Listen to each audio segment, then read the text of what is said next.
My name is Ángel. I'm a second year in the sociology PhD program. Going there with the intention of actually focusing on Spanish language acquisition and like taking classes there and being around folks like constantly speaking Spanish was just a really incredible opportunity. And I felt like the first couple of weeks where I couldn't really feel like I was growing that much in my language acquisition, but by like the third or fourth week, I just felt like my brain was like turning into a sponge, and I was just like getting more and more from my studies, and then also just from being there in Puebla and going to museums and like talking to folks on the street and like buying food, and it just felt like towards the end of my time there, like I was just advancing so rapidly. And I had never had that experience, even though I've taken Spanish classes like in the US at universities. I just never had that, like, things started to click. I finally started to think a little bit in Spanish, as opposed to thinking in English and translating everything that I was thinking. I think like my interest in international scholarship is relatively new.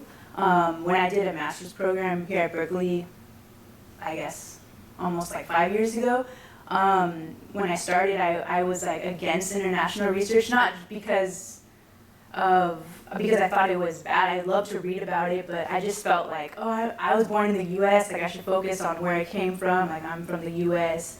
I shouldn't be going to another country to research things that probably people there know way better than I could ever know, having been born and raised here in the U.S.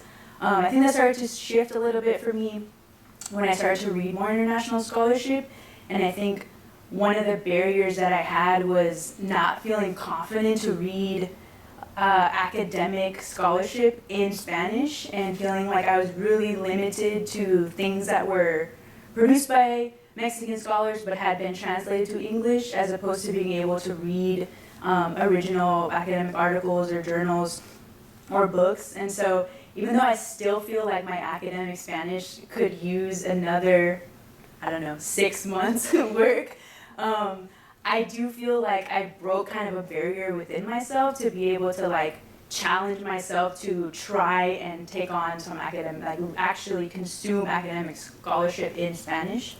And so I think that being in Puebla and like having like the opportunity to study there in Puebla, like I met up with the director of the sociology program, like the main state university there, and I was nervous at first because I felt like my Spanish was not, up to par at like a university level, but I like forced myself to do it, and I think just like forcing myself to stay in that kind of discomfort of like that's when I'll have the most, like that's when I'll experience the most learning. So yeah, I think like it opened me up to feel confident to pursue more international research, I would say.